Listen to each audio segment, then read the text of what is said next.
Genshin Impact has made a tremendous impact in this gaming world, quickly becoming one of the most popular games globally, captivating millions with its vast, beautiful open world, compelling character-driven narrative, and exciting combat mechanics. Developed by miHoYo, this free-to-play game allows players to explore the magical world of David, battle powerful enemies, and collect wide range of the characters through its gacha system. However, despite its massive popularity, Genshin Impact has not been without controversy. Many users express displeasure with the game's gameplay, monetization, and design. So in this video, we will look at why some players resent the game, focusing on both in-game flaws and larger community aspects that contribute to these concerns. Alright, first thing first, we have to talk about the gacha system. The gacha system in Genshin Impact is perhaps one of the most discussed features. People either love it or hate it. Essentially, it allows you to pull for relatively rare characters and weapons with in-game currency called permagems, which you can earn through gameplay or purchase with real money. On the surface, it sounds like fun. I mean, who doesn't enjoy the excitement of gaining powerful characters or weapons? But here's the thing, this method has prompted us a lot of criticism, mostly because it appears predatory. One of the most typical complaints is that there is no certainty of getting exactly what you desire. Yes, the game features a pity system in which you are guaranteed a 5-star items after 90 pulls, but it is just a 50-50 probability. You might receive a 5-star character or weapons, but it may not be the one you're hoping for. So you could end up paying a lot of money or putting in long hours just to receive a random 5-star item that doesn't even fit your expectation. Also, spending money allows players to accumulate pulls much faster, increasing their chance of obtaining top-tier characters and weapons. This pay-to-win idea creates splits, making free-to-play players feel left out behind. They have to work significantly slower for their prices, and it may seem like they are missing out on the whole gaming experience until they pay the real money. For some, it is a continual reminder that they may never catch it until they pay up. Another issue is that the game being too repetitive. Many Genshin Impact players complain about repetitive gameplay, particularly as they go through the game. The main loop doing daily commission, grinding for materials, and exploring can be enjoyable at first, but it rapidly becomes boring if you reach higher levels or enter the endgame content. Farming for resources, whether to level up characters, upgrade weapons, or farm artifacts, sometimes involves repeating the same tasks in the same location, which can get boring. Daily commission, which assign you a modest set of tasks, begins to feel like a chore rather than an exciting challenge. After a while, the game's repetition might get tedious. The excitement of leveling up characters and progressing through the story drops, and without fresh content or updates, it might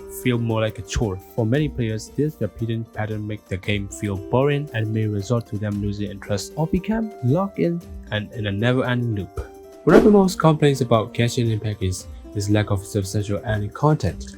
After reaching their character maximum level, collecting the majority of the available wands, and completing the main quest, many players ask what comes next. The fundamental tasks, such as cultivating resources and completing daily commissions, grow repetitive, leaving nothing to keep things exciting. While the game is updated with new events, they sometimes feel like short-term distraction rather than providing long-term challenges or excitement for those who have reached their endgame. The slow pace of the content updates may simply make the matter worse. Even if the world is large and the new areas are planned in the future, players frequently believe that the updates are insufficient to keep them engaged for a duration of time. Many players were hoping for more challenging content such as dungeons or high-level monsters, but it has been sluggish to materialize. Another issue that players often bring up about Genshin Impact is the inconsistent update schedule and the pacing of the new content. Even though the game promises regular updates, there are times when new characters, quests, or events seem to take forever to arrive. For instance, players sometimes have to wait long periods between major updates, which can lead to the sense of stagnation. Fans who are used to the fast-paced update typical of live service game can get frustrated during these dry spells, especially considering how vast the game's world is and how high the expectations are due to its massive popularity. Moreover, some of the updates don't bring enough fresh or exciting content to justify the wait. Players might be hoping for new challenges like dungeons or endgame activities, but instead, the updates sometimes only introduce new character or rerun old events. This can make the game feel repetitive, especially when the new content doesn't really add anything significant to enhance their existing experience. While Genshin Impact remains beloved by many, the inconsistency and pacing of its updates can definitely leave some players feeling let down, especially when they are expecting a steady stream of exciting new content. Moving on to another topic is the monetization and microtransaction. In Genshin Impact, monetization and microtransaction plays a central role in its free-to-play model. While the game is accessible to everyone, it is heavily relies systems like Gnosis Hymn and Blessing of the Welcome Moon to generate revenue. The Gnosis Hymn is a battle-pass-like feature that offers high-tier rewards such as powerful weapons and artifacts. To access these, players must spend real money, which make it difficult for free-to-play players to obtain the item with high-quality stats. This creates a pay-to-win mentality where those willing to spend money get ahead faster. Although some rewards are available without spending, the most valuable ones are often locked behind the paywall. Another monetization feature is the Blessing of the Welcome Moon. For a monthly fee of $5, players receive 300 Genesis crystals instantly and 90 primogems daily for the next 30 days. Why?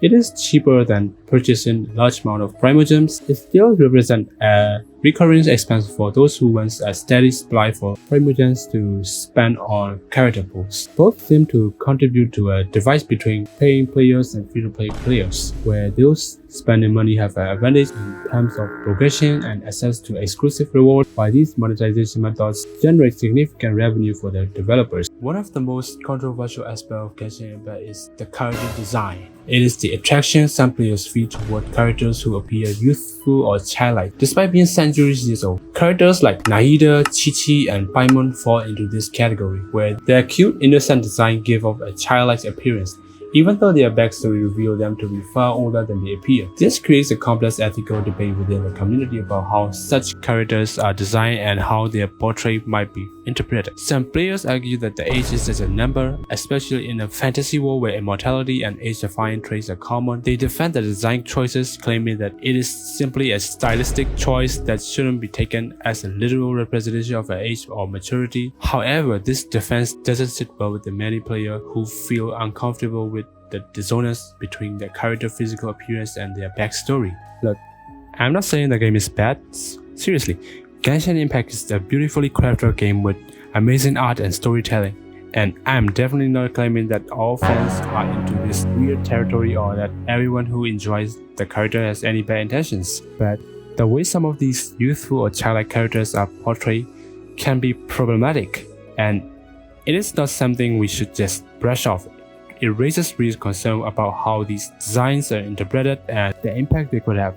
So, while most fans are just here for the fun and adventures, we can't ignore that this is a serious issue for some and worth talking about.